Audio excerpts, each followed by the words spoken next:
एक घनाभ की लंबाई, चौड़ाई और ऊंचाई का अनुपात 6:3:2 दिया गया है। इस घनाभ का संपूर्ण पृष्ठीय क्षेत्रफल 1800 वर्ग सेमी है। इस घनाभ का आयतन ज्ञात कीजिए। तो सबसे पहले हम घनाभ की आकृति बना लेते हैं। इस तरीके से घनाभ की आकृति होती है, जैसे एक कमरे की आकृति होती है। और हमें क्या दिया गया है? हमें लंबाई, चौड़ाई और ऊंचाई का अनुपात दिए। लंबाई, चौड़ाई और ऊंचाई। जब भी कोई संख्या अनुपात में दी जाती है तो हम अनुपात को हटाते हैं और गुणा में x लगाते हैं। लंबाई का मान 6 है, अनुपात में है। अनुपात को हटाकर गुणा में x लगाएंगे तो लंबाई का मान 6x होगा। इसी तरीके से चौड़ाई का मान 3x हो जाएगा और ऊंचाई का मान 2x हो जाएगा।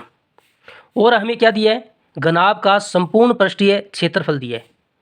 घनाभ का संपूर्ण पृष्ठीय क्षेत्रफल कितना दिया हुआ है? 1800 वर्ग सेमी। तो इसी का हम फॉर्मूला लगा देंगे। घनाभ के संपूर्ण पृष्ठीय क्षेत्रफल का फॉर्मूला क्या होता है? 2 गुणा लंबाई गुणा चौड़ाई प्लस चौड़ाई गुणा ऊंचाई प्लस ऊंचाई गुणा लंबाई, और इसका मान हमें 1800 वर्ग सेमी दिया गया है। अब हम इसमें लंबाई, चौड़ाई और ऊंचाई का मान रख देते हैं। लंबाई का मान कितना? 6x। और चौड़ाई का मान कितने? 3x। चौड़ाई का मान 3x, ऊंचाई का मान 2x, ऊंचाई का मान 2x और लंबाई का मान 6x बराबर में 1800 वर्ग सेमी। अब इसको हल कर लीजिए। 2 गुणा 6 का 3 से गुणा करेंगे 18, x का x के साथ गुणा करेंगे x स्क्वायर, प्लस 3 का 2 से गुणा किया 6x स्क्वायर, प्लस 6 का 2 से गुणा किया 12x स्क्वायर, और बराबर में है 1800 वर्ग सेमी। ये भी पद x स्क्वायर का है, ये भी x स्क्वायर का, ये भी x स्क्वायर का, तो तीनों जुड़ जाएंगे। 18 में 12 जोड़ेंगे 30, 30 में 6 जोड़ेंगे 36, और 36 को 2 से गुणा करेंगे तो 72x स्क्वायर बराबर 1800 वर्ग सेमी। यहाँ से हम x स्क्वायर का मान निकालें।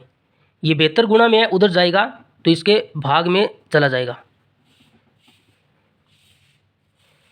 18 एकम 18 और 18 चौक 72। यहाँ पर 1 0 0 100 होगा और नीचे 4। 100 में भी 4 का भाग दीजिए तो 25 वर्ग सेमी। एक्स स्क्वायर का मान 25 वर्ग सेमी है।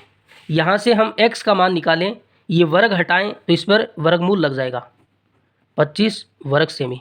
और हम जानते हैं 25 का वर्गमूल क्या होता है? 5 होता है, और वर्ग सेमी का सेमी। तो x का मान कितना आ गया? x का मान 5 आ गया।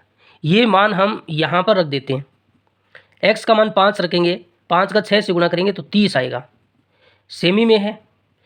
5 का 3 से गुणा करेंगे 15 सेमी आएगा, और 5 का 2 से गुणा करेंगे तो 10 सेमी आएगा।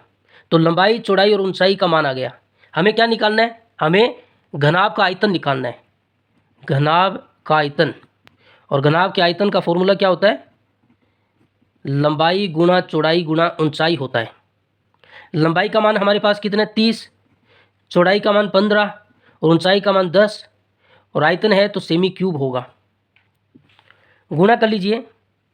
30 का 10 से गुणा करेंगे तो 300 होगा, और गुणा 15, 15 का 3 से गुणा करेंगे 45 होगा, और डबल 0 और सेमी क्यूब 4500 सेमी क्यूब।